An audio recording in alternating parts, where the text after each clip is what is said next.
What it do, U.S. history students? I'm going to pick up where we left off with the beginning of the Cold War last time, and this is actually one of my favorite activities to do the entire year, and it kind of makes me sad that we can't do it in class, but we're going to modify it a little bit. I call it the Crisis in the Mediterranean, March 1947. So here you're going to be faced with a situation that President Truman, the United States faced at the beginning of the Cold War, 1947, a couple years after World War II ends, rebuilding the country, rebuilding Europe, and this rivalry between the U.S. and the Soviet Union is going to kind of kick off and get a little bit more heated. So you're going to get to decide what kind of policy recommendation you're going to make to President Truman and how to deal with this situation, and then think about what the implications might be for the rest of the Cold War, because remember, this defines U.S. foreign policy for about 45 years after World War II. So I'm going to go through the situation because sometimes it can be a little confusing if you read it on your own, and just kind of talk about what's happening, and then I'll show you what you're going to do for this activity. So here's the situation. Oh, by the way, Soviet Union usually represented by a bear, so I put a giant attacking grizzly bear, which is just terrifying. If you don't believe me, watch the movie The Revenant. Anyway, here's the situation. So February 28th, 1947, the British government sent 2 diplomatic notes to Washington indicating that the ongoing financial crisis would soon force the British to have to cut off the aid they had been sending to Greece and Turkey. So Greece and Turkey, 2 countries in the Mediterranean region, kind of like straddling the line between Eastern Europe and Western Europe. U.S. hopes that they will remain allies with them.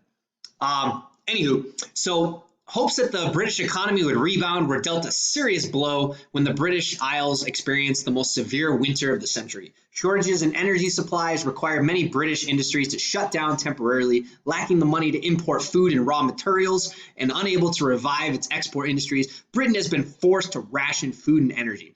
The British government now realizes that it can no longer afford the expense of maintaining the foreign commitments of a great power. British commitments to Greece and Turkey will be among the first to be reduced. It is feared that cutting off this aid will lead to a collapse of the Greek government's efforts to fight a civil war against Greek communists, and that this would increase neighboring Turkey's vulnerability in the face of Soviet pressure for territorial concessions or giving up land. So again, not again, it's the first time I'm saying it. The situation here is not helping Britain. It's that Britain can no longer help the countries surrounding it, especially when you're thinking strategically with what's going on in the Cold War. So it's kind of implying that the U.S. should take a stronger role in helping these areas. So here are the situations that are going on in these 2 countries. Actually, there's a third one. I apologize. Czechoslovakia, which technically isn't, people don't usually consider the Mediterranean, but be that as it may. So first off, Greece. So it's important here, just notice what's going on and what the threat is, okay? So a poor country with few natural resources, Greece, with a population of 9.5 million, suffered from German occupation during World War II. Civil war broke out following the German evacuation. The communist-led Greek opposition army, also known as Elam, and its military forces, Elas, which number about 30,000, have significant support among the Greek people. Many Greeks view the government as corrupt, inefficient, and dominated by right-wing politicians. The Elas forces received most of their supplies from Yugoslavia in the north, where a communist government was installed after World War II. Unlike the Eastern European countries where communist governments were installed by the Soviets, a powerful national communist movement seized power in Yugoslavia without significant Soviet assistance.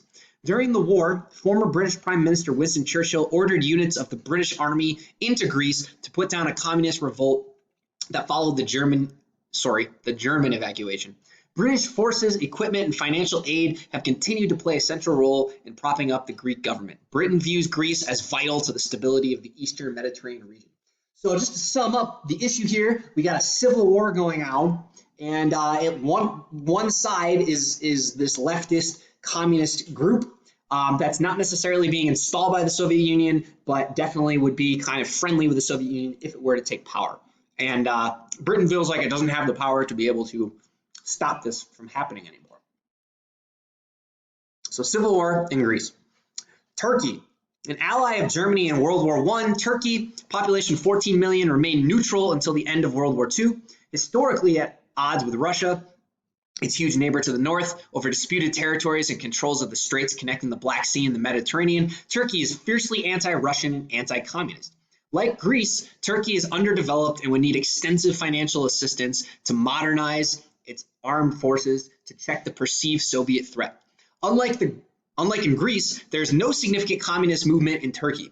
As part of their commitment in the Middle East, the British have been a major source of foreign aid to Turkey. The United States indicated in the fall of 1946 that it would assist the British and assume some of the burden for aid to Turkey as well as to Greece. So in this situation, it's a little bit different.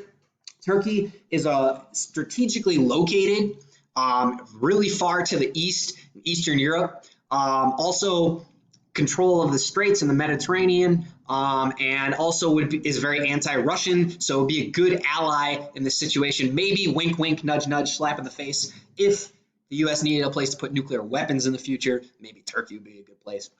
So somebody you want to keep as an ally. No communist threat right now, but they are struggling financially. Okay, so civil war in Greece, financial struggles in Turkey, but not necessarily a threat of communism. And finally, we have Czechoslovakia. So for 3 years after World War II, the Czechoslovakian government of Eduard Beneš was undermined by the Soviet Union, whose Red Army had driven the Germans out of the country. In February 1948, communists in the coalition Czech government threatened a coup d'etat, which means they would try to take over the government, or seizure of the government, to force Beneš to turn the government over to them. An important resistor to the coup, the son of Czechoslovakia's founder, Foreign Minister Jan Masaryk, was found dead in the street under his third-floor office window around March 10th. Few American experts on Eastern Europe believe the police report that Masaryk had committed suicide. Okay, so you got these issues going on with communist uprisings potentially in Czechoslovakia. So 3 areas in the Mediterranean, a place of strategic importance for the U.S. following World War II. So our big questions here are, what actions, if any, should the U.S. take in trying to solve some of these issues? Sorry, it's time to put the pizza in the oven. But to solve some of these issues, and how should these actions or lack of action be presented to the American people? So how do you think the American people will be feeling at this time, right after World War II, entering into this competition with the Soviet Union? Okay, so that's the situation. And again, you'll have access to this copy of the situation that's happening, because when you're taking your notes and making your argument eventually on the assignment that you turn in, I want you to draw back to some of these issues that are occurring. So what I'm going to have you do is you're going to have 4 options to choose from. I will give this to you already done with impose a Pax Americana, or what's also called a massive retaliation, just so you can see a model of how it's done. Doesn't mean you shouldn't still read that section, but just so you have it already. So here are the directions. These are called the Cold War policy options. There's 4 options. The options are impose a Pax Americana, also known as American peace or massive retaliation, contain Soviet communism, coexist and compromise, this is what I call the flower child solution, and avoid foreign entanglement. If you had my class early on in the semester, we did something kind of similar to this, where we think about today, what is America's role in the world supposed to be? And this is kind of where it comes from historically. What is the U.S. going to do in terms of it orchestrating the Cold War and its policy towards the Soviet Union? So what I'd like you to do is you're going to be given 4 readings, and each one, it's 8 pages total. It's pretty short. There's some pictures, and there's a lot of bullet points, but it's going to give you these 4 options. So here's what it's going to look like. I got the Cold War policy options. It's going to start with option 1, and it's going to kind of give you the argument and the overview of 1, what would this policy look like, and 2, why is it the best situation, or why should the U.S. adopt it? Don't worry about this right here. It says from the historical record. I cut this off because I'm not going to make you read that. But on the next page, you will have kind of what the steps will look like, some lessons from history that kind of guide this perspective, and then some arguments for that option. Okay. Now you have to also think about what are some arguments against this option. Why might this option be bad?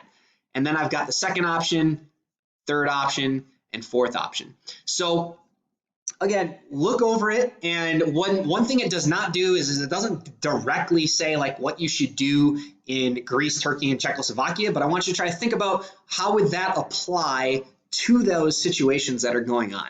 And in the end, it doesn't give you a spot on the note sheet, but what we're trying to decide here is what would we advise President Truman to do in these various situations? And it might be that one size doesn't fit all, and maybe you want to take a contain Soviet communism kind of platform approach in one area, but do more of a coexisting compromise in another area, or something like that. So the end assignment that you're going to be turning in is going to have something related to what your policy choice was, and supporting that with historical evidence. So it's not going to be here, but I want you to definitely be thinking about that. So again, this activity where sometimes it's cool in history to think about what could have happened if the US would have taken other alternatives, because that's kind of how we learn why things are the way they are and how they could have been different. So I gave you this one to already look at. There's 3 more, but you should definitely look at the Pax Americana. A lot of people love this one. It ends up becoming like their policy option anyway, so check that one out.